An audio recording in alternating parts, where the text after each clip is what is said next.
I'm Billy S, welcome back to the channel. Today I'm acknowledging that my legal name is William because, oh look, I'm playing as a guy called William, as we rank the bosses of the original Nioh from worst to best. This video will tackle bosses 27th through 13th, and the top 12 will come out sometime next week. Now, a couple notes, I'm playing Nioh via the PS4's PS Plus subscription service, meaning I won't have access to the DLC unless I want to pay €30 for all 3 packs. As such, I will cover the DLC at a later date. I'll also be focusing solely on main campaign fights, so the post-game gank with Nobunaga and No is not being ranked here, nor will I be ranking the dojo fights, though side missions that happen to take place at the dojo are fine, such as the Red Oni fight. And fair warning, I'm not very good at Nioh. I really enjoyed my time with it, the yokai setting was really interesting and the designs were fabulous, but I struggled immensely. My glass cannon playstyle had me delving deep into Onmyo magic and ninjutsu techniques to bolster my Kusarigama moveset. So without further ado, all 27 Nioh bosses, from worst to best, ranked. Part 1. Let me know your favourites down below. At number 27, we have Honda Tadakatsu, fought during the main mission, The Defiled Castle. Though fought is a strong word for this encounter. He's under the control of Kelly, and it's up to William to break him free from his spell. And you would think that means beating him up enough to snap him out of his stupor, but no, it's much easier than that. Throughout this level, you've encountered these glowing purple crystals which, when destroyed, freeze the nearby samurai enemies from control. And oh look, Honda has a trio of them in his boss arena. Once all 3 crystals are broken, he immediately comes to his senses and the fight ends. It's the most nothing encounter in the game, but it's a gimmick fight that doesn't take up much time, so I'm not mad at it or anything. You get to fight him soon after in an unlockable side mission anyway, and we'll touch on that relatively soon. At number 26, we have the Great Centipede, fought during the main mission, the Silver Mine Writhes. Honestly, this entire mission felt like filler. There was an aimlessness to the plot of the second region, since the main threat was the Umibozu fought in the next main mission, so they had to fill time, I guess? The Great Centipede crawls around the arena, comprised of various poison rock-spewing body parts, and a rather dangerous mandible at its head. I quickly figured the gimmick was to do damage to its body parts to shorten the boss's length, which also damaged the health bar, but I found an immediate way to simplify the encounter. Staying on the upper level of the arena forced the centipede to make its way around to me, allowing me to take pot shots with my rifle from afar, and playing a fun little game of Ring Around the Rosie when it got close. Choosing to tank the poison breath to get a few extra hits was a no-brainer when I had a ton of antidotes saved up, and a nice living weapon pop allowed me to turn the tides early on. The biggest danger to me were the rocks the boss could fire, as they did a ton of damage and had super long range, but getting through them and keeping my strategies led me to a victory. The centipede ranks so low because even if I one-shot this boss, I found him annoying to a degree where I'd rather just fight anything else.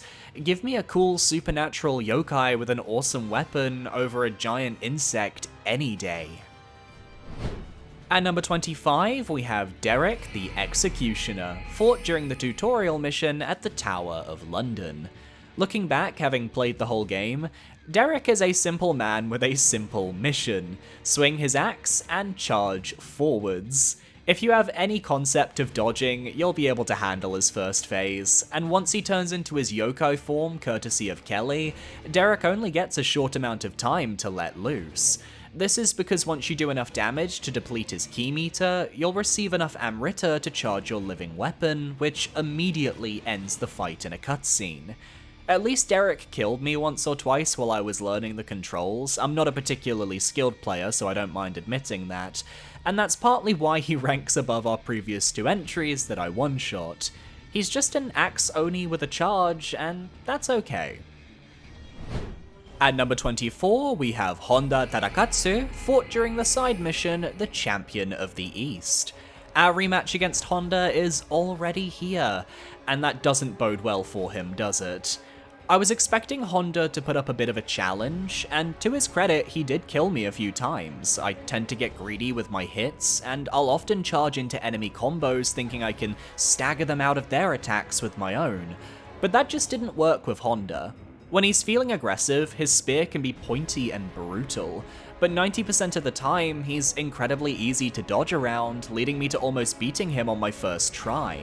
With the human bosses in this game, they fall into two camps. The first are the capable ones, who either have hyper armor for many of their combos, or who have a lot of movement so it's hard to pin them down. These types tend to give me trouble. The second group are like Honda here, who get staggered far too easily by William's combos, leading to a one-sided beatdown where as long as I'm managing my ki correctly, it's only a matter of time.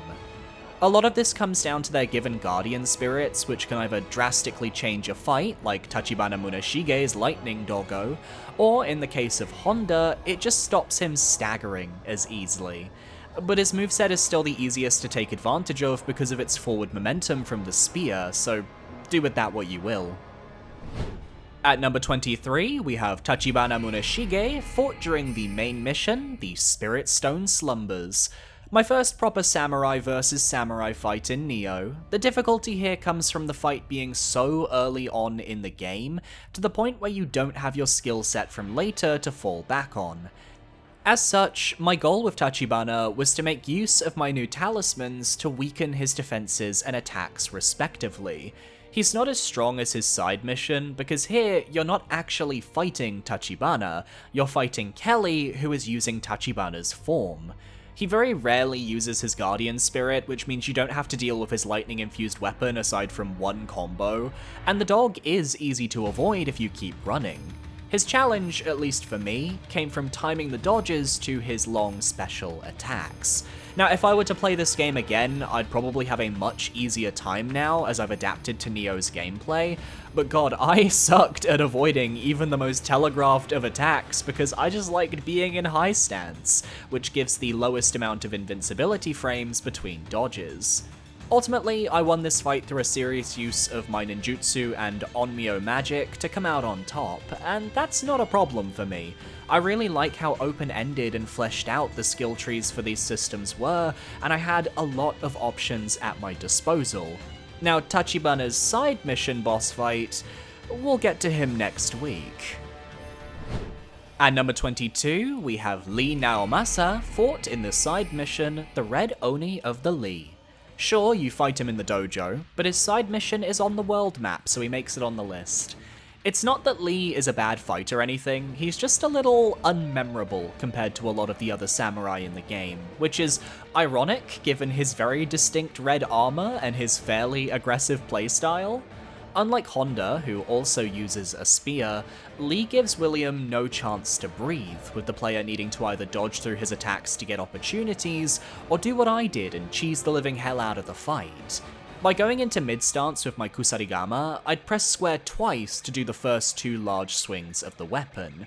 My goal was to hit Lee with one of these swings, then immediately dodge backwards, space him out, and rinse repeat.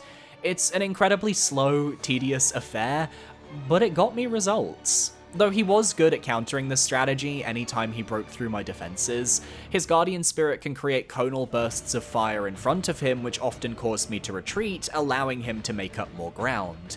And with the dojo map being so dense with foliage, rocks, pillars, and that bridge, I often got caught off guard backing into the scenery, which gave him a chance to get a combo off on me. Maybe I'd have an easier time with this mission now, I think I would, but I don't regret the way I handled him, even if I didn't feel like I rose to the challenge. At number 21, we have the Dark Samurai, fought during the main mission, the Samurai from Sawayama. He's called the Obsidian Samurai in every other version of the game, which I prefer, but in the EU, we called him the Dark Samurai, which, gotta say, tiny bit tone deaf given he's the only black character we meet in-game, but seeing Yasuke at all is pretty hype. He's a well-known figure in Japanese history after all. Shame his fight sucks. He comes so close to the end of the game that you're expecting some serious difficulty, yet because he wields an absolutely massive axe, his attacks are slow, easy to predict, and after fighting so many axe-wielding Oni at this point, he's just another bump in the road. His Panda Spirit Guardian gives him a buff that I believe makes him harder to stagger, and gives him a jumping slam attack that never ended up hitting me.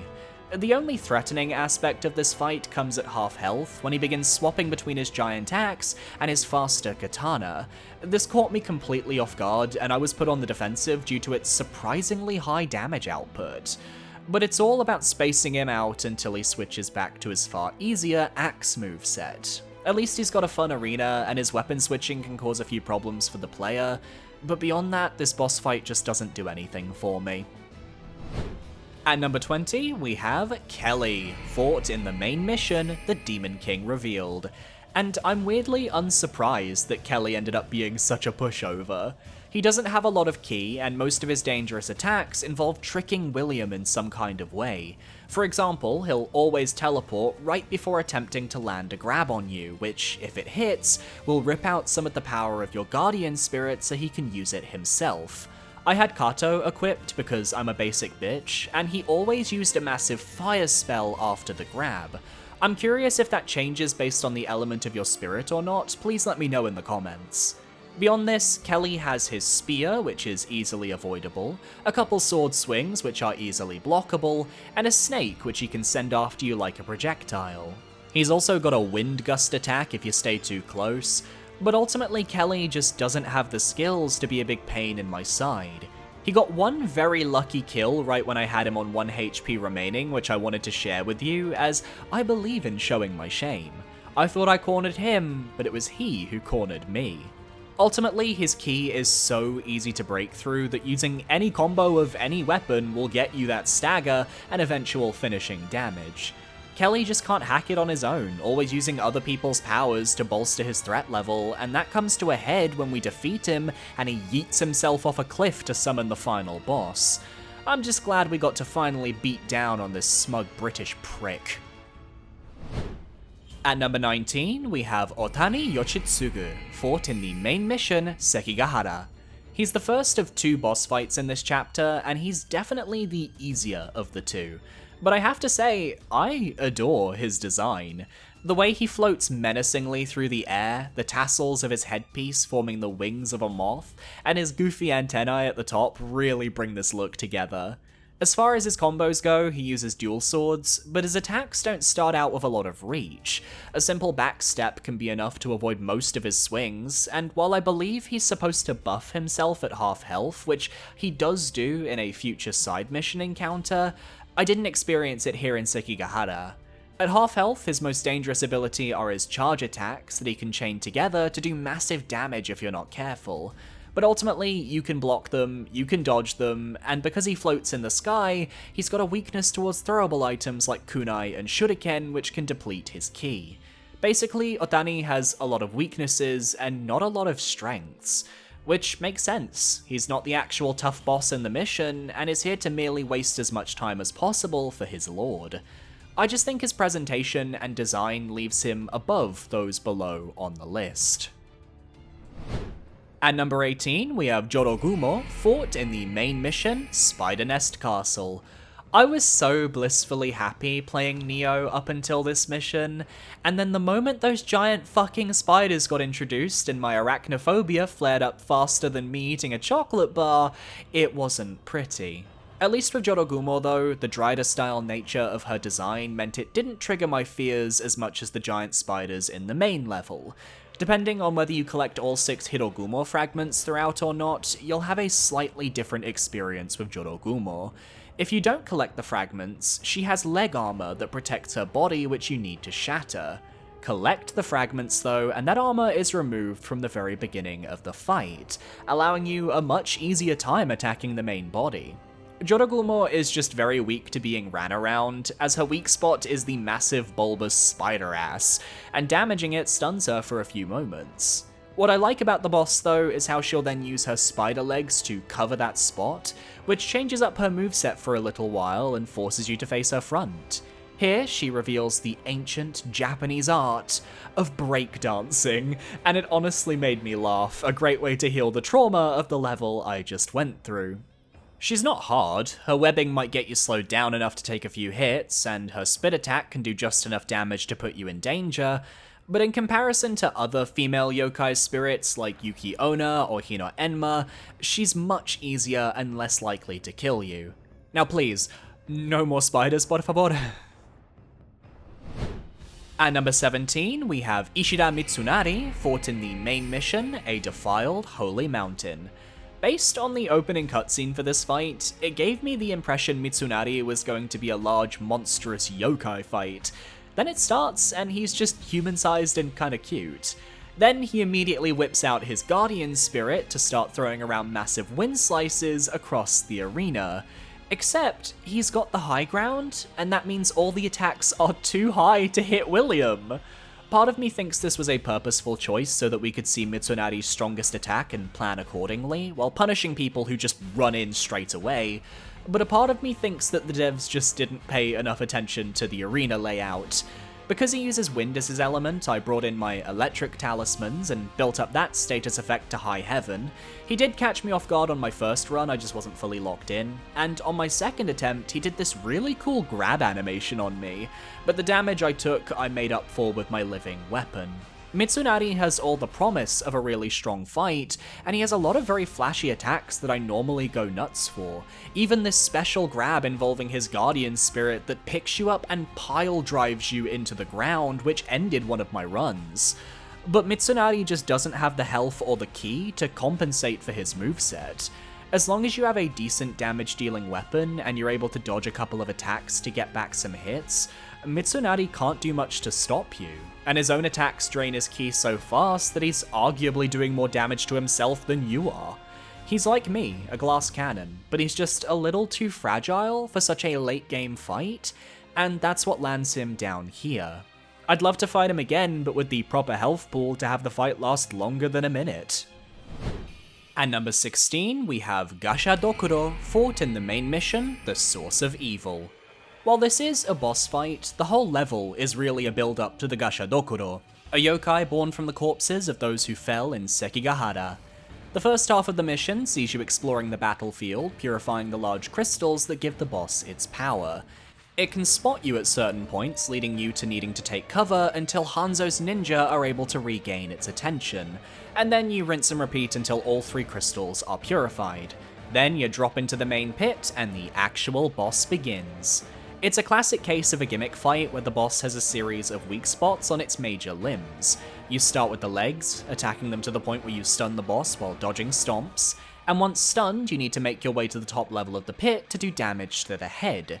Now, I didn't realize this while attacking the feet, so the first round was a bit of a bust, but then I had to move on to stunning the hands, which took the fight back to a classic ceaseless discharge style encounter.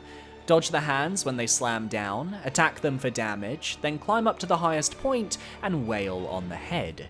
It's an easy fight, but I really like the spectacle and cinematics at play here. Funnily enough though, this is the second time this year I fought the Gasha Dokuro in a video game, as Bo, Path of the Teal Lotus, an indie game that released this year, also had this guy as a major late game boss encounter. Japanese folklore video games really be on the same wavelength. At number 15, we have Yamata no Orochi, fought in the main mission, The Demon King Revealed. The final boss of the main story, I'm a big fan of Orochi in Japanese folklore. It's a yokai that's inspired a lot of creatures in famous video games, most notably like the one in Okami. Here though, I'm torn. I like the concept of needing to fight all 8 heads, with the goal of course being to slay each individual head as quickly as possible so you can turn your attention to the next ones on display. My problem is that this is a fight that drags on. It can be extremely overwhelming with potentially 5 heads attacking you at the same time. You have to use the crystals on the arena as shields to avoid ranged attacks, but they can also be used to stun the boss's heads, so you have to capitalize on those moments. Something about the camera in this fight prior to the central tower getting destroyed also feels really off. The depth perception is wonky, and it made for a rather difficult fight to initially adjust to.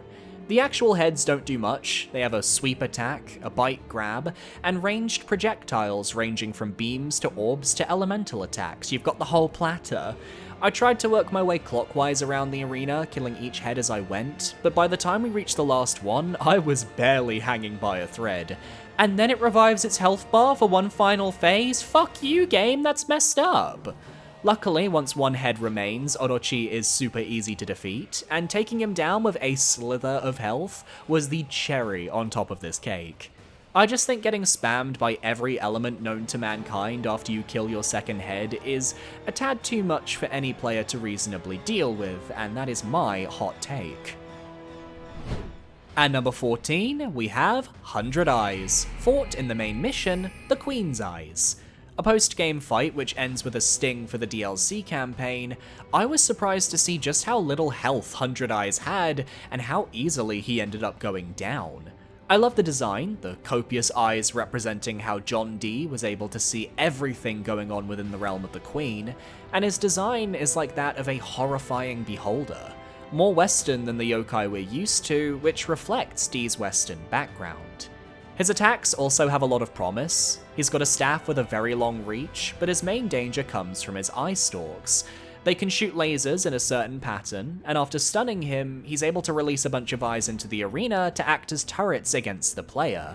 He also heals with them, which explains his lesser health pool, but honestly, I'd rather he just be buffed up and have a much higher health threshold without the healing. It doesn't add to the fight. And with his weakness to status effects and the ability to very easily stunlock the boss, he really comes across as overly weak. You just have to avoid losing your ki, as the moment you run out of breath, I can guarantee he's going to use an attack that will one-shot you, because there's nothing more British than capitalizing on somebody else's weakness.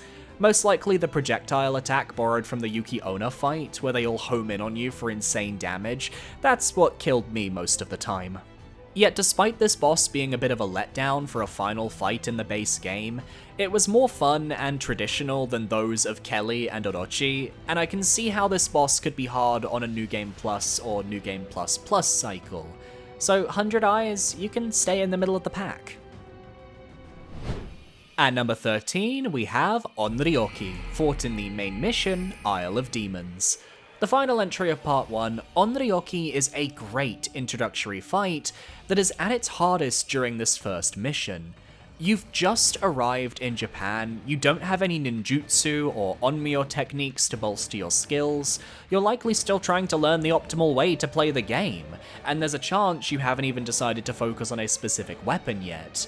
Then you're thrown in a very small confined space with a giant yokai, and let me tell you, this was baptism by fire. Onryoki's forward slams with the ball and chains are the easy part, as you can dodge behind him to do damage, but if you're not positioned right, you'll get hit trying to move backwards when it whips the balls around in a giant circle. This is the most dangerous move that Onryoki has, and in such a small space, there's not a lot of room for error. Once the chains break, the boss becomes more like a normal Oni, though as this is an encounter with the balls, you have to worry about Onryoki scooping one up and yeeting it your way with the speed of Sonic the Hedgehog. Those balls have hit my face and ruined my run many a time. It means you can't animation lock Onryoki with certain attacks, because his AI will always want to pick up those pelotas. Which is a shame, because in future Onryoki encounters, as there are a lot of them, you can fight him without his ball and chains, and it's possible to catch him in a brutal animation loop because of his back swipe, which I personally think is very satisfying to pull off. This boss got used way too much throughout the game, but its design is really solid, and I think it's a great proper first fight to introduce you to Nioh, and a great way to end this part of our ranking. And that's part 1 of my Nioh boss ranking. Be sure to tune in next week when I reveal my top 12 Nioh bosses. What do you think? Are your least favourites on today's video? Let me know down below, and be sure to parry that subscribe button so you can stay up to date on all of my future videos. A massive shout out to my YouTube channel members for supporting me for another month. You guys are amazing, thank you so much.